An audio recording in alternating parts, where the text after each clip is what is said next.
Hi, Jim here, and you're listening to the Honest Filmmaker podcast. This week, I'm chatting to filmmaker Eduardo Castrillo. Hello, Eduardo. How you doing? Hi, Jim. Good, good. How are you doing? Good, good. Thank you for chatting today. So I'm going to start. The poster's going to be on the thumbnail, so we might as well start with bears on a ship. Okay. Um, so talk to me about that film. What is it, and where did it come from? Bears on a Ship is, I guess, my latest indie film that came out. So right now it's February 2026, and it's coming out on streaming. It came out about last month Hmm. on like Amazon, Apple TV, depending on everything like that. But we shot it back in 2023. And Right. so we shot it on board this cruise vessel called the Aurora, which was like this old cruise ship that was built like in the 1950s. It was the first German ship built after World War II. And since the years, like it was a cruise vessel, and then it was used for like different movies, like I think it was From Russia with Love, like a Nice. Yeah. Bond film. It was used in Baywatch. It was used in Godzilla. So it kind of had like this film history. And luckily, like I had met the owner and became friends with him, and he allowed us to shoot a movie on there, which happened to be Bears on a Ship. And so when I wrote Bears on a Ship, it was just one of those ideas where as soon as like I started messaging people, whether it was crew or actors, they're just saying yes. Like, yeah, I'm down. I'm in it, like whatever we got to do, I'm there. And so the thing is when when I came up with the idea, I was just laid off from my job. And Mm. so I didn't know how I was going to shoot it, right? And it's just kind of like, okay, well, the only way this is going to happen is through crowdfunding, and whatever we raise, that's what we'll use, to feed the actors or anything like that. And so I did an Indiegogo, and we raised some money, and with that we shot the movie. And yeah, the next thing you know, put it together with editing, and like VFX and everything like that. It took a couple years to where we were able to release it in 2025, which was last year now. Right. And yeah, So, go ahead. so did you get the ship first, then come up with the idea, or were you looking for a ship when you already had that concept? Um, the ship was kind of always available because I knew the owner and he loved Mm. movies. He was always down for, everything. I just didn't have an idea. I've Yeah. helped other people shoot their movies on there, whether it was like lighting or anything like that. It's like, yeah, I'll go help out. Um, and so I felt like I was done. Like, I'm like, I already lit the ship. I already shot, I did everything I could. Like, there's nothing for, I didn't have an idea. I was like, but once that idea hit, I was like, okay, let's do this. Like, then, Yeah. I asked, he said yes. He actually played the villain in the story, which was cool. Like, we gave him his part. He did really well. And then, yeah, and then we just let everybody know. And then, yeah, that's how we filmed the movie. Which is crazy because after we finished shooting, um, the ship sank. Oh, really? Oh Yeah. dear. And so, yeah, the ship sank and was like dismantled last year and everything. So we pretty much were the last line of films to be shot on that. Yeah. Right, the swan song of that ship. Um, Exactly. so the interesting part of that, I guess, is just breaking that down for other filmmakers is knowing you have that location. That's a huge part of that story. It's half of the title. So knowing you can get a location like that, tick, Yeah. definitely shooting something on there. Um, the bears on a ship part, I'm assuming that really helped with the crowdfunding because it's got that sort of novelty factor. Would that be a fair thing to say? Yeah, it's so we didn't raise like a ton of money. I mean, to me it's a ton of money. But like, as far as like indie film goes, it wasn't like a ton of money, but everyone who donated was just thrilled about the idea. And Yeah. it's it's for me, it's easier to get people to be a part of a movie that's fun than like dreary. It's just like, Mm. oh, I'm making this sad and people are just like, well, damn, like I don't know, that's kind of depressing. But it's like, no, if this is gonna be fun and everything like that, people kind of like, yeah, I want to be a part of that. And so I think just the novelty of that led for the idea to go around. But once I think there's the idea, but then once we had the poster, Mm. that's when kind of everything took off. Like everyone was just excited about it because I decided to go for like an actual like artist, like a poster artist, that like Yep. drew or painted or anything like that. And um, yeah, it just made all the difference. Yeah. Yeah, yeah. It's funny. I was going to mention the poster actually because I was going to ask Mhm. cheekily. I was going to ask if it was AI because I was like, it looks really crisp. But obviously, you've used an artist, which is fab, and it does have that kind of hand drawn look to it. Yeah. Um, and yeah, I can definitely tell that that would be something that would make me want to click on it and fund it. And I imagine if I thought I'm going to fund this, maybe I'm going to get a T-shirt with that on. That would might push me over the edge. Yeah. Um, what? How much did you raise on Indiegogo? About $6,500 Right. And on what Indiegogo. Yeah. what was the final budget for the film? Do you think when it's all said and done? Uh, about 10K. 10. Yeah, yeah. Yeah, about Okay. 10. Yeah. And when I'm jumping all over the place here, but That's fine. with your sales and distribution, are you film hubbing it, or have you gone with a distributor? How have you got it released? Going through Film Hub. I've been so Bears on a Ship is my 10th feature film, Wow. and Yeah. when I when I was around my fourth or fifth feature film, I was using Distributor. Now, are you familiar with Distributor? I'm And not. No. What's distributor? ooh,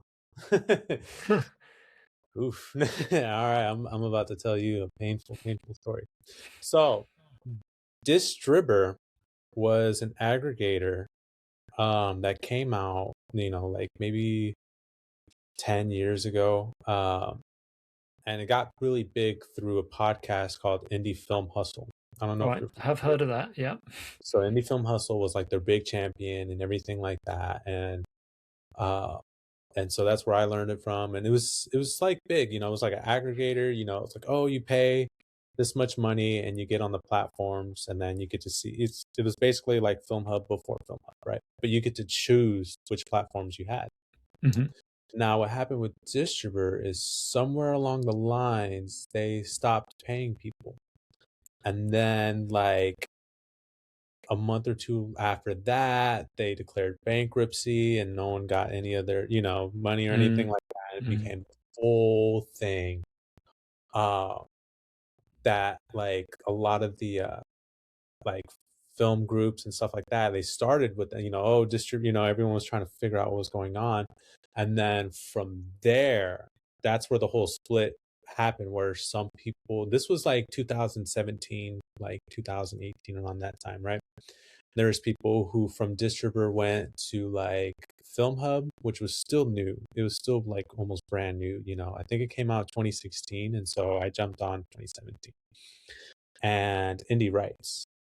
And so they were like, the people like, it's like, oh, these are like the options that were still new, but people were starting to kind of like get around like, hey, they're actually like paying filmmakers, which was still kind Mm. of a new idea back then, believe it or not. But I with the film that I got back from Distributor, I messaged both, and Indie Rights said no, and Film Hub said yes.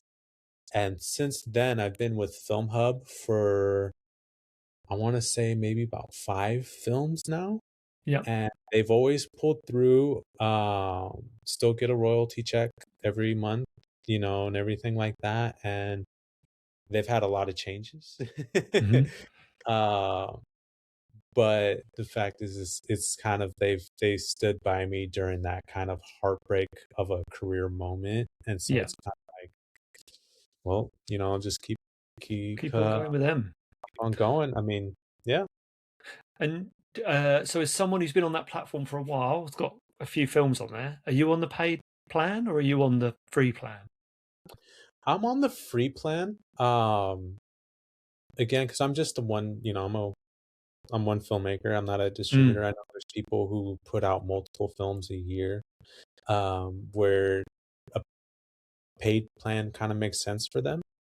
Uh, I tend to put out a film every maybe year, 2 years, or 3 years, or something like that, right? So it didn't make sense for me to do that. Like yeah. once a film's out there, then it's going to take me a couple, years or whatever to make the next one or anything like that. So it's kind of like, well, whatever, when it's there, it's there, like I'm not, um, I know people like to kind of, yeah, if there's multiple, then they have to get more of the like the premium QC, which is a new thing that they're doing and everything. But Mm, um the paid plans, again, it's not something that I'm like, oh my gosh, like this is such a good thing. Like not really. But at the same time, uh when I started out, I've started off with like a couple of films with distribution companies that, it's like, hey, like nothing's come in or anything like that. And it's just kind of like, with marketing fees and everything. And it's kind of like, well, the yeah, it's kind of like, yeah. so, but for me right now, it doesn't make sense. Mm, yeah. But I think if they were to lower the price, I'd consider it. But I think it's a little too high for an individual filmmaker, like you say. right Um, now, if so Bears go on a on. Ship goes on Tubi and makes $100,000, yeah, maybe. It's kind of like, oh yeah, well, okay. Like, but for right now, with it just starting out and everything, I'm just gonna let Mm. it do its course, and then we'll see later. So Sorry. you've not hit Tubi yet? No. No, Uh, that'll be interesting. I'll be interested to see how that does because that seems like it's a perfect fit for that platform. yeah. So I fingers crossed. Fingers crossed. That's the hope. Mm. We have not hit Tubi yet. We've been licensed. It says Tubi accepted your license. They said Yeah, yes. As far as right now, we're just waiting on a set date. Like, yeah, but without a paid plan, the thing you pretty much do is you go on Tubi coming soon page and you just look every day, like, is it there? Is it there? And so far, not yet. yeah, So maybe yeah, next yeah. month they'll give us a date. So if you do get a good return on it, are you doing a sequel? What's your plan, or are you just moving on to the next thing? I've already moved on to the next thing. So, Okay. uh, again, I shot Bears in 2023, and then since then, uh, like the next year, I shot another movie, and that one got released on Tubi at the same time I was taking Bears to theaters. Right. Okay. Yeah, and then 2025, I started shooting a new movie, and then while that's in editing, I just came back from Africa to shoot another movie where because I've since I was a kid, I've always wanted to do like a Nat Geo type of thing and everything like Hmm. that. So it's kind of like, okay, well, let me go do that. Like, let me try to live this dream while I can, just while the situation. And so the latest project that I shot was like a nature documentary, Oh, right? I'd be Like, interested to see. Yeah. yeah, filming like elephants and lions and things like Mm. that. 'Cause I've always wanted to do it, and so instead of like fake bears, I went to go shoot real animals. Real bears. Yeah. Could have Yeah. done with the B-roll. Yeah. Uh, So yeah. So you with those films you're making, the ones in between the ones before, are you always sticking to the same sort of budget level, or are they all over the place? it when I first started, like the budget level was around 10 grand, and that's kind of where I'm at right now. There was a time in the middle where it kind of went up a bit, and I was because I had a job at Google at this time, and so I would just use all my Google checks to fund my films and stuff like that. But then after that contract ended, it was kind of like, okay, what am I gonna do? right now, which happened around like the biggest film that I had done was Seven Lost. Now, Seven Lost was a World War II film that I shot back in 2020. Um, and that's kind of where I kind of capped out as far as like budgets go. Mm, After that, it was kind of like, okay, well, now that I had gotten laid off, that's where I kind of switched things over. When I shot Bears, that was crowdfunding. And then since Bears, I kind of didn't want to tap the well on crowdfunding too much. I know there's people who just crowdfund, mm, everything all the time, but I was kind of like, well, I don't want to do any more crowdfunding until I finish the project and put it out. So that's just my way of thinking. I know other people think differently, and that's okay. mm. But if I was going to do just like paycheck to paycheck type films, then I kind of kept it around $2,000 to $3,000 budgets. Yeah, And that's what I've been doing since Bears. So, yeah, mhm. yeah. Yeah. Low as possible, unfortunately, is the best advice. If you want to You make gotta some money, yeah, got to keep those costs down. exactly. So, with that in mind, with budgets in mind, what would be your tips for other filmmakers to keep their budgets low? The thing now though is because the whole thing is like, oh, don't become a gearhead because it can drive costs up. But the thing about gear is that it's so much more cheaper now to get stuff Mm, that you actually need. So when I first started, lavalier mics were $500 a pop, right? And you want good audio, you want good sound. Now, lavalier mics, you can get them on Amazon because podcasts, everything is so, everything around, you can get them for $100. And that's insane. Like, if someone had told me that back when I first started, I'm like, oh man, I would have bought like a dozen. Not that I had money for a dozen, but you know what I mean. But the thing is you want good audio, but nowadays gear for that is cheap. mm, Lighting, uh, so much cheaper and so much more accessible. Because when I first started, everything was like the hot lamps. I don't know if you know what I mean by mm. that. Yeah, yeah. Yeah, I had hot lamps when I first started, and now everything's LED. They can be portable. Like, back then when I first started, we came up with like this contraption to hook up like the lights to a car battery just so we can have it like on location. very safe. That sounds safe. Yeah, Yeah. Like that's like but that was our option, that and a yeah, generator, yeah. and I've you don't done the always have generator thing yeah, before. we've Yeah. done the generators, but now it's like portable lights and everything. You go on Amazon, $100. So you can Mm, have lights, audio, that's $200. And then if you don't have a camera, you can rent a camera. You know what I mean? Like, they mm, have rental cameras that are, 4K, 6K for like $100 a week. Because I just did it for Africa. I didn't want to bring a camera. Like I just rented a camera for Africa, and it was like $130 for the week. mm. Um, so if you shoot for a week, that's three things of gear. You can have gear for like $500, which was almost unheard, which would have cost me a lavalier mic back when I first started. Yeah. So that's one way. Another way is, if you're going to school, you use the school's equipment, and then the whole thing is you want to use what you have access to, um, and whether it's locations. Like I had the ship, I was lucky on the ship. Like Mm. not everybody has it. If I was going to do a part two, I don't have a ship. Like so, I would have to figure True. that Yeah. out. But you want to use what you have access to. You want to do what you possibly can. Um, which I guess if it's crowdfunding, there's ways. There's not guaranteed ways, but there are things that appeal to people more that I've saw than not, Mm, like, for example, like video roles or, things like that where people can feel a part of something.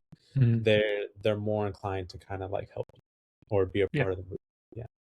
Yeah. Yeah.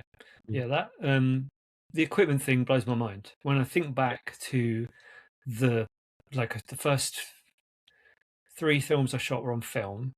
So Mhm. you can imagine how big the cameras were and the Yeah. lighting and how hot it gets, like you say. And I remember we did a shoot where we were doing an outside shoot with a massive tungsten lamp. It was enormous. and Mhm. probably quite dangerous on a massive generator. So all of that ball Yeah, ache just to set that light up. Now you can just go and buy a nice LED panel, and exactly. just about to roll, and someone tripped on the cable and it fell over and just smashed. And it was, and the worst thing was, I think we'd borrowed it, so it was like smash, £600, hooray! You know, we're already we've just Uh, spent £600 on this lamp that we've now yeah, bought, and it's I already just know this, before the first yeah. thing. Yeah, But yeah, lighting, sound, like you say, super important with the sound. But some really good options with sound. mhm, And all the little bits and bobs, I think, are quite useful. There's lots of like little clamps and attachments and things that can really sort of elevate your filmmaking, exactly. Yeah, depending on what camera you're using. and the Um, thing is too. Sorry. Yeah, so go on, go ahead. Yeah. but no, it does get expensive. But the thing is the thing that it gets expensive is like when you get all that stuff and then you have to get like the bags for it. Like, oh, it's The like, oh yeah, bags. I got Yeah. stands, but now I have to get the the C stand bag, and it's just like, man, that's pretty. Mm, Like, but just the fact that things are so much more portable and cheaper, just it does make it easier. But at the same time, you gotta actually like put that stuff to use. If that makes yeah, sense. definitely. Mhm. So we talked about budget saving tips. What's kind of your what's the toughest part of it for you? What's the hardest part of making a film? Okay. I've answered. So I know the answer to this question. Yep. It's not a happy answer. Oh dear. um, but it does put everything kind of in perspective. The hardest part about making a film is when you're in the editing and you have to put in the credits like in memoriam of, if that makes sense. So Hmm. I know that's not what everybody's like answers like, oh, it's raising money or something like that, but it really does kind of put things in perspective where I've worked on films and the people in the film or such, they passed on before the Mm. films were released. And the thing about that is it's very difficult. Sorry, my cat. It's very difficult. It is. It's the most difficult part. But when you go back and you watch the film, you always have that friend or that person. Like, you get to share the memories, and that's kind of what makes it worth it. Like this is kind of what it is. Whether the movie makes money or not, that's the gamble. But what makes it worth it is like now you always have these people. So with Bears on his ship, we lost two people that were in the movie. They didn't Mm. get to watch the final part. One of them passed away a month before the release. So that was really tough. That was difficult. And when you kind of think about like, oh, the crowdfunding or the shooting on the ship, Mm. which in the middle of summer it was like 112 degrees on board, like all these, Nice. it it just didn't compare. Yeah. And so honestly, like at the end of the day, it's like you do this to build something with other people, and that's kind of like the legacy.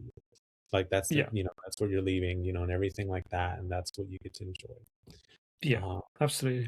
Yeah. and honestly, I know I'm gonna take a left turn on this, but I think it's one of those things you're not gonna get with AI filmmaking because I know that's a big thing right now. Like, Mm. now I can do car chases on AI and everything like that, but you're not gonna build the same type of memories, whether it's just you and your friends going and do something, even if it's not um, like AI production worthy or anything like that. It just doesn't compare. Yeah. Yeah. Yeah. It's a funny one. I mean, I was filming a short. We're doing this short comedy thing just as a bit of fun, not a feature film, Yeah. and we're doing it with friends. So it's not we're not you know bothering anyone. We're just kind of like doing it, and we were Yeah. like three school kids making it, just mucking around because it's a comedy thing. One of our friends is like a comedian, and Yeah. when I was there, I was just like, oh my god, we're still 12. Do you know what I mean? The three of Yeah. us acting like idiots making this film, Exactly. and yeah, to your point on. I mean, there was a lovely poetic answer. Mine was going to be, "Oh, I get tired and hungry." So you've you made me feel bad there. But the one that always gets me is I really love the movie the Grinch, Jim Carrey film.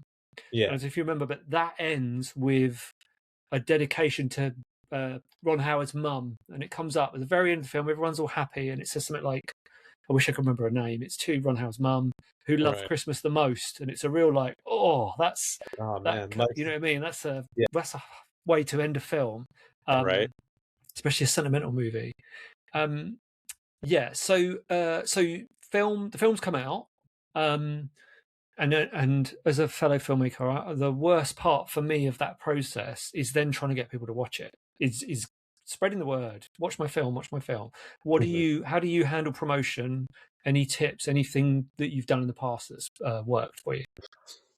Honestly, so with Bears on a Ship, I took it to theaters. We had like a limited theater run, right? We had like Hmm. 10 theaters, and getting getting people to watch your movie at home for free is difficult. Getting them out of the house to pay, Yeah. brutal. Like, that is brutal. But we've had theaters that were full, and we've had theaters with like 2 people in it. Right. I definitely prefer the full theaters, but at the same time, it was humbling where you get Nice. Worth someone it that for the lesson. Very yeah. humbling. Yeah. But the thing is it whatever you can do to make it work. I mean, at this point, you're throwing everything out there, and sometimes it works, sometimes it doesn't.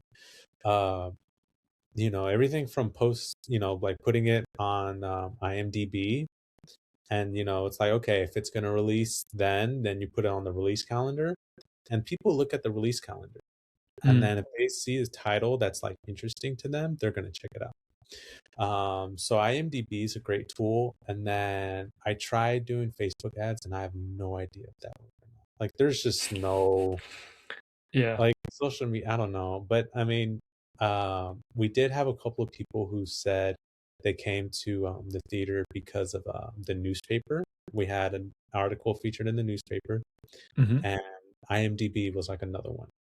Mm, Um, But that's like, that works for theaters. Another thing that like helps is like, you have the poster if you can get the poster in the auditorium. Uh, if they can play the trailer, it just depends on, the theater chain or anything like that that can help you. As far as like at home, uh the last couple movies I had, I was just in the Tubi groups on yeah. Facebook and just like, hey, can you watch, like check it out, check it out. And a couple of those were like the poster just went viral, Mm, like I posted, like the movie poster, and like the next day it had like 1,000 shares. And I'm like, oh, that worked. Like other times, maybe like 2 likes. And it's just kind of like, you just never know. You just never yeah.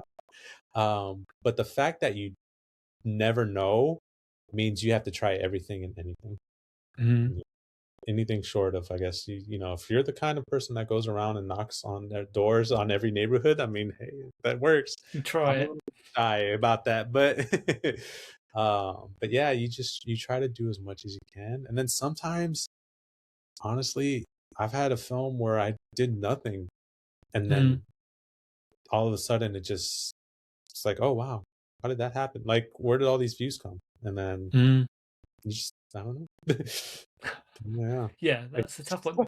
yeah. Yeah, the Tubi groups are interesting because I was thinking about this the other day. Is what I've noticed is on those groups, obviously you can only do so much, and you can only post unless you've got a team of people helping you post and comment and share and all that kind of stuff.